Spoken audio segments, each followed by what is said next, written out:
Hello dear students, how's the preparation going on? I, Professor Agam Dalal, on behalf of JK Shah Classes, welcomes you all. Now, friends, why we have met today? If you know, in Inter CA paper number 4A, that is direct text, whatever you have studied in your classroom, in your lectures, are fully amended only. All the amendments are covered within that lecture.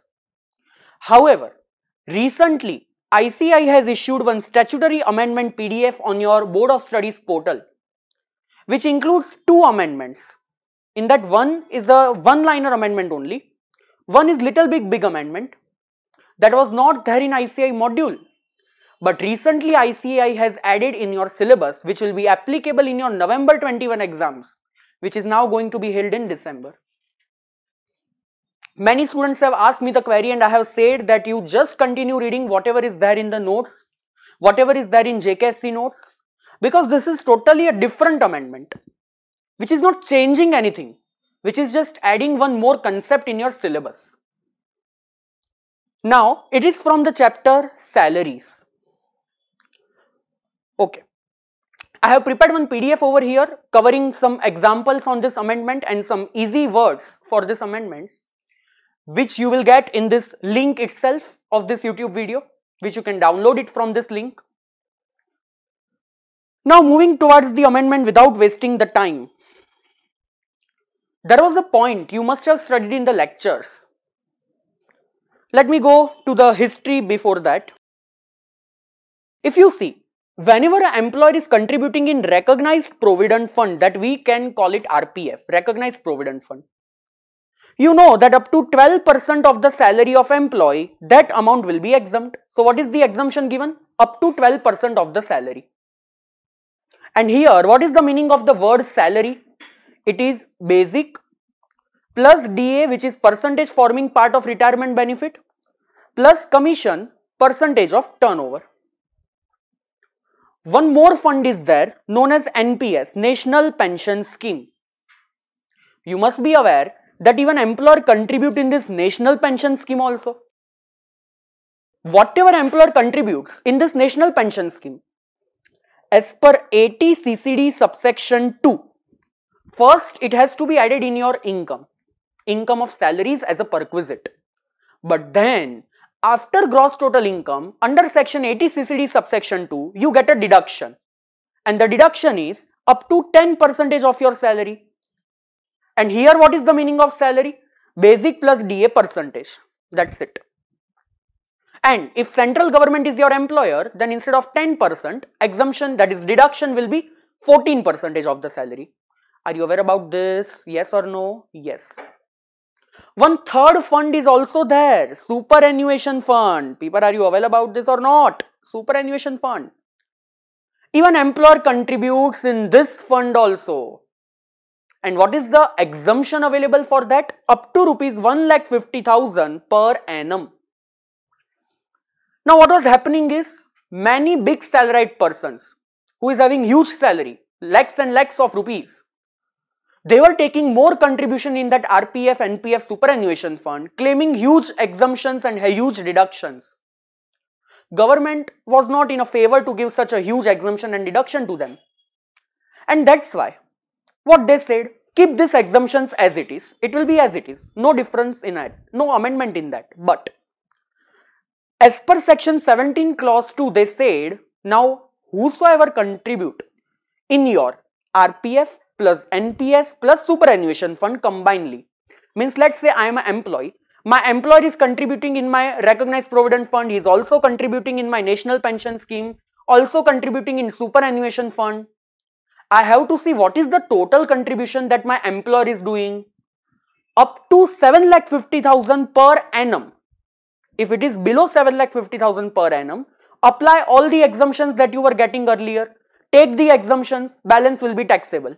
As it is, no difference. But if total contribution in all these funds is more than 7,50,000 per annum, whatever excess amount your employer is contributing, that will be taxable to you as a perquisite, and that earlier exemption will not be applicable. So what I can summarize is, now the exemption for these three funds are the respective exemptions that are given in these three sections, or total 7,50,000, whichever is lower. Again, what is the exemption finally now? Whatever exemption you calculated as per 3 sections differently, do the total of that, or 7,50,000 per annum, whichever is lower, balance amount will be taxable. So maximum exemption they kept 7,50,000 per annum. And what they said in addition to this, whatever will be the interest on this contribution, the contribution which is over and above 7,50,000, whatever is the interest, that will also be taxable. For example, my employer is contributing in this year rupees 8 lakh in my recognized provident fund. Rupees 8 lakh.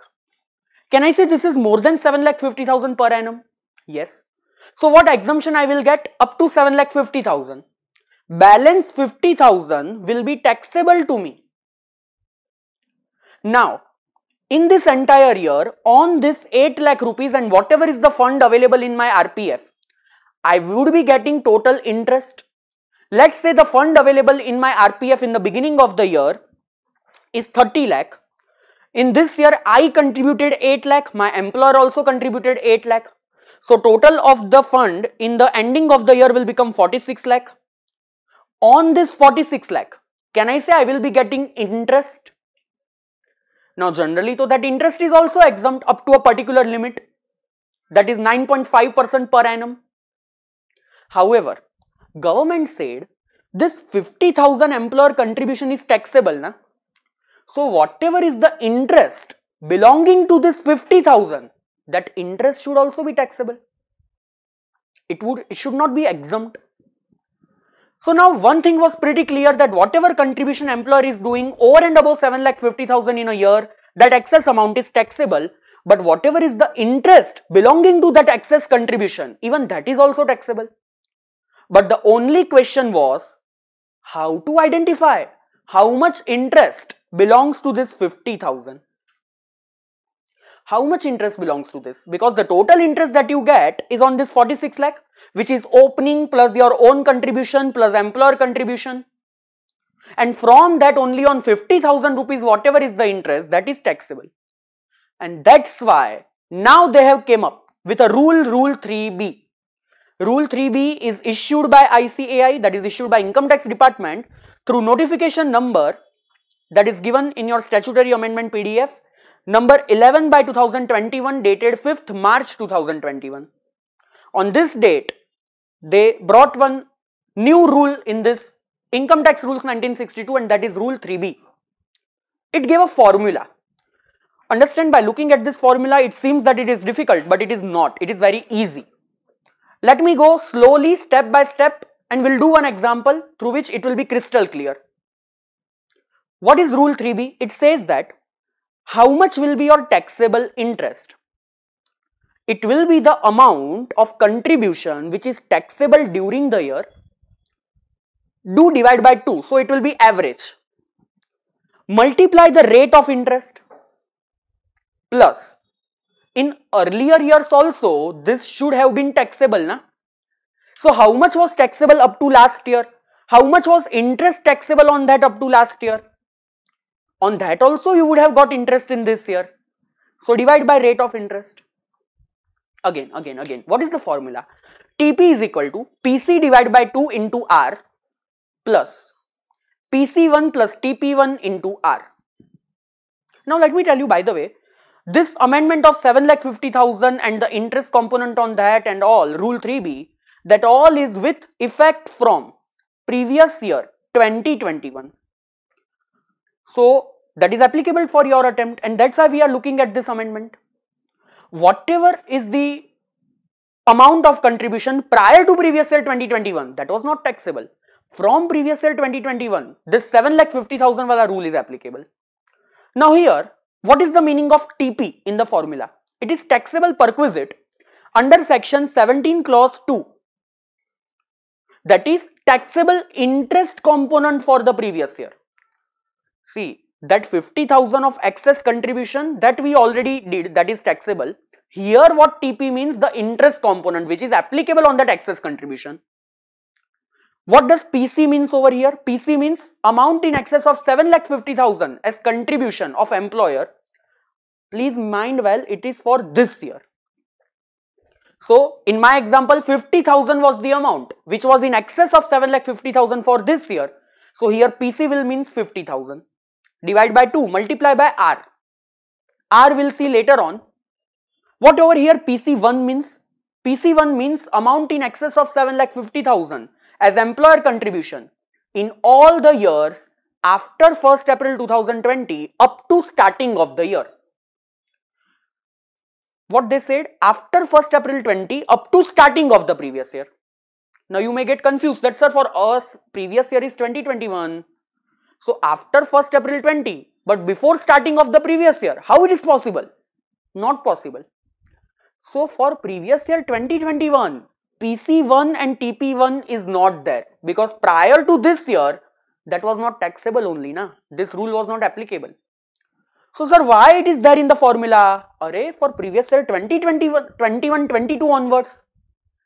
So let's say if I am standing in previous year 21, 22, for me something will be there na which was taxable in the last year, that is 2021, before starting of current year. So this PC1 and TP1 is from 21, 22 onwards applicable. It is not applicable for previous year 2021, mind well. For you people, previous year 2021, only this much is the formula. TP is equal to PC by 2 into R, simple. From 21, 22 onwards, this remaining part of the formula will be applicable. Obviously, I will be teaching you how this works by taking an example of 21, 22 also. But let me tell you, in your exam, they will ask you only up to this half formula because the balance part is not applicable to you people. Similarly, what is TP1? It is the taxable interest component in all the previous year from 1st April 20 till starting of the previous year. For you, it is not applicable. But what is the meaning of R over here? Rate of interest.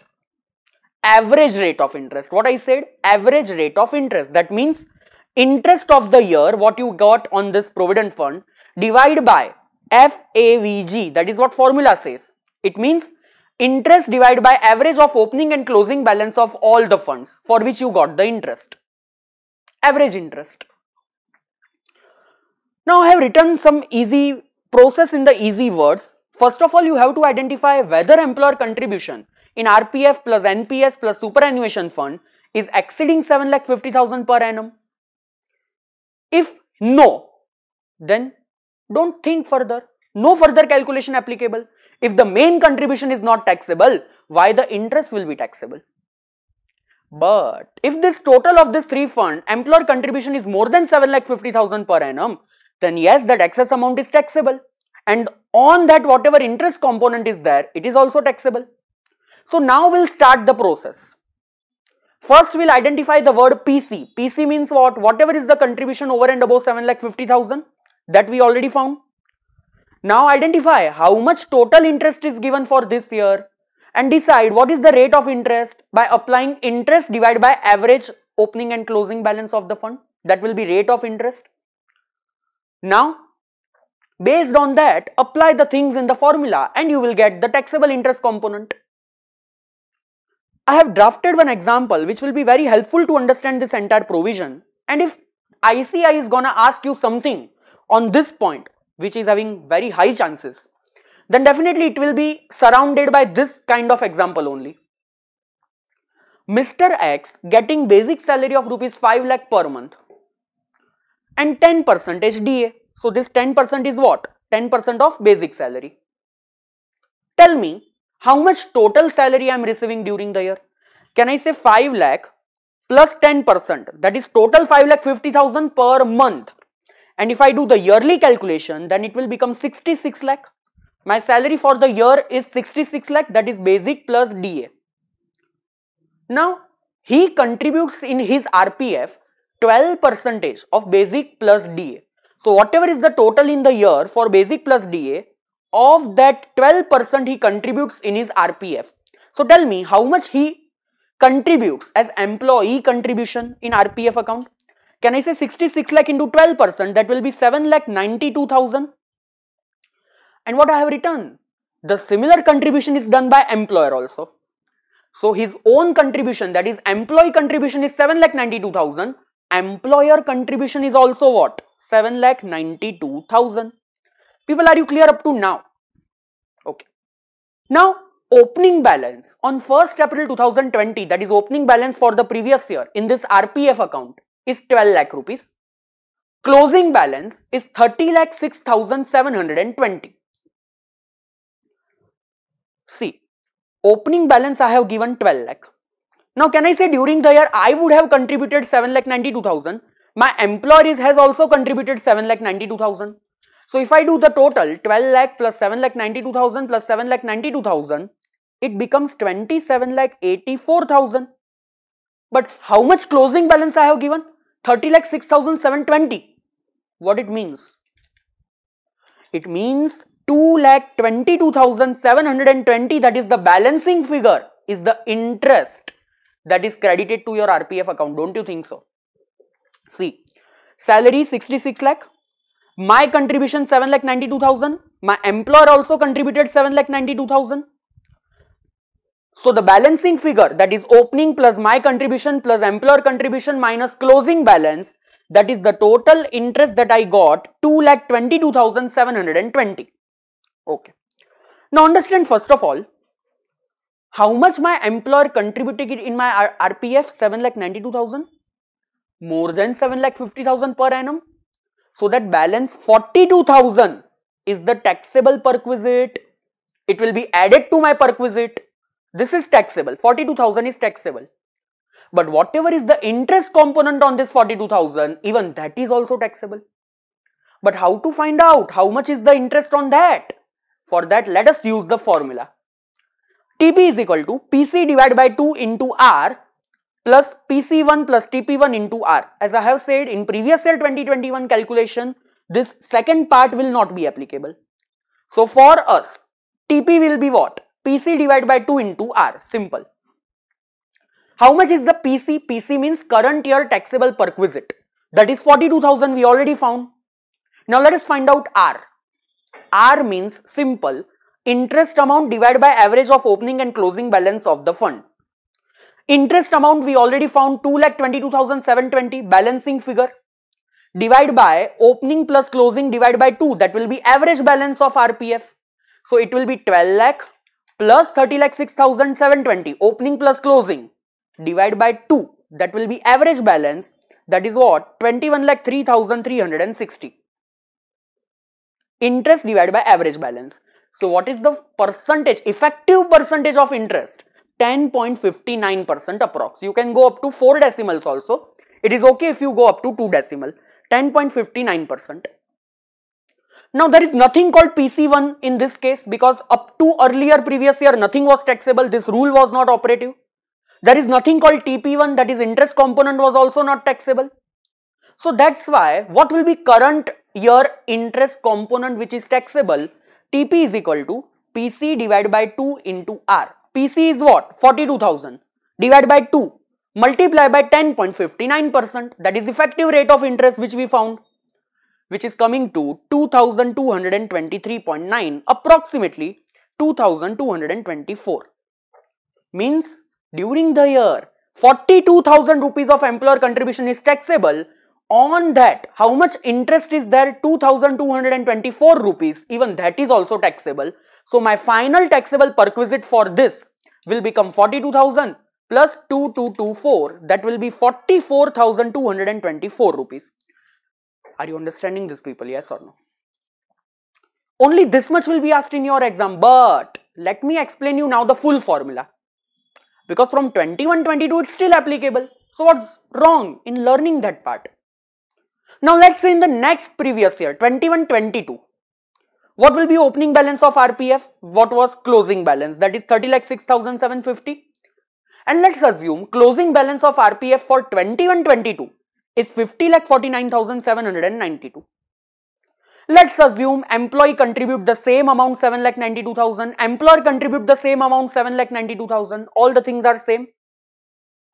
So how much employer contribution will be taxable in 21-22? Whatever is the excess amount, that will be 42,000, same amount. Now let us find out how much interest component is taxable. The formula says TP is equal to PC by 2 into R plus PC1 plus TP1 into R. Now that will be effective because I am in the year 21-22 onwards. PC is equal to what? Taxable perquisite for this previous year, that is previous year 21-22, amounting to 42,000. Now let us find out interest. Can I say closing balance minus opening balance minus employee contribution minus employer contribution? That will be my interest. So that will be what? 50,49,792 minus 30,06,750 minus 7,92,000 minus 7,92,000 amounting to 4,59,042 rupees. Divide by average balance. How much is the average balance of 21-22? Opening plus closing divided by 2.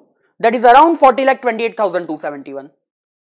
So the effective rate of interest for 21-22 will change. It will not be the same. It will be over here 11.3955%. Now let us apply the formula. TP is equal to, before that, what is PC1 now? In 2021 though it was 0 because up to previous year nothing was taxable. Here PC1 will be something. Now I am standing in the year 21-22. Now what I have to see? How much was taxable up to last previous year? Up to starting of the previous year. So can I say up to starting of the previous year? But on or after 1st April 20, only one previous year was there, 2021. How much was taxable component of employer contribution in 2021? If you see the question, it was 42,000. So my PC1 over here will be 42,000, which was taxable in previous year 2021 prior to 21-22. And what is TP1? How much interest component was taxable in the last previous year, that is 2021? Can I say we found it by formula 2,224 rupees. Here it is. So what will be TP over here? 42,000 divided by 2, that is PC divided by 2 into R. 42,000, that is of 21-22, divided by 2 into effective rate of interest of 21-22 plus TP1 plus PC1 divided by, PC1 plus TP1 into R. PC1 42,000, TP1 2,224 into effective rate of interest. Just apply the formula. You will get how much interest component is taxable in 21-22, that is 7,432.605. Rounded off to 7,433 rupees. But please mind well, in your exam, the question of previous year 2021 will be asked. In that, PC1 and TP1 will not come into the picture because up to last year it was not taxable only. Are you understanding my point? They have also explained the same thing over here entirely. They have also given one example. Let us solve that also. Suppose X Private Limited contributed rupees 8,50,000 during previous year 2021 towards recognized provident fund to the account of Mr. A. So can I say for Mr. A, employer contribution is 8,50,000, which is more than 7,50,000 per annum. So how much will be taxable? 1 lakh rupees. Okay. So that will be PC for my formula, 1 lakh rupees. Now Mr. A had also made an equivalent contribution balance in RPF. That means similarly 8,50,000 contributed by employee also. Now balance as on 1st April 20 was 32 lakh and interest what added is 3,44,250. Here they have given the interest amount. So what will be the closing balance of RPF? Can I say it will be 32 lakh plus 8,50,000 my contribution plus 8,50,000 employer contribution plus interest 3,44,250, closing balance will be 52,44,250. Now, I already came to the conclusion that 1 lakh rupees of employer contribution is taxable. Now what I have to find? How much is interest component belonging to that? So for that what I will do? I will use the formula TP is equal to PC divided by 2 into R plus PC1 plus TP1 into R. Whether for 2021 this point will be applicable? No, because up to last year nothing was taxable, forget that. We are only supposed to focus on PC divided by 2 into R. We are supposed to find TP. PC we already know 1 lakh rupees, that is over and above 750. Divide by 2. The only thing which is pending is multiply by R. What is R? Interest divided by average RPF balance. Interest amount they have already given 3,44,250. Now let us do average balance. 32 lakh plus 52 lakh 44,250 divided by 2. That will be 42 lakh 22,125. What is the interest? 3 lakh 44,250. So what is effective rate of interest? 344 divided by 250 divided by 42 22,125 will be around 8.1535%. That is what given over here also, people. Yes or no? So what I am supposed to do ultimately? 1 lakh divided by 2 into 8.1535%. 50,000 into 8.1535%. My taxable interest over here will be 4077. Oh, it was here only. 4077.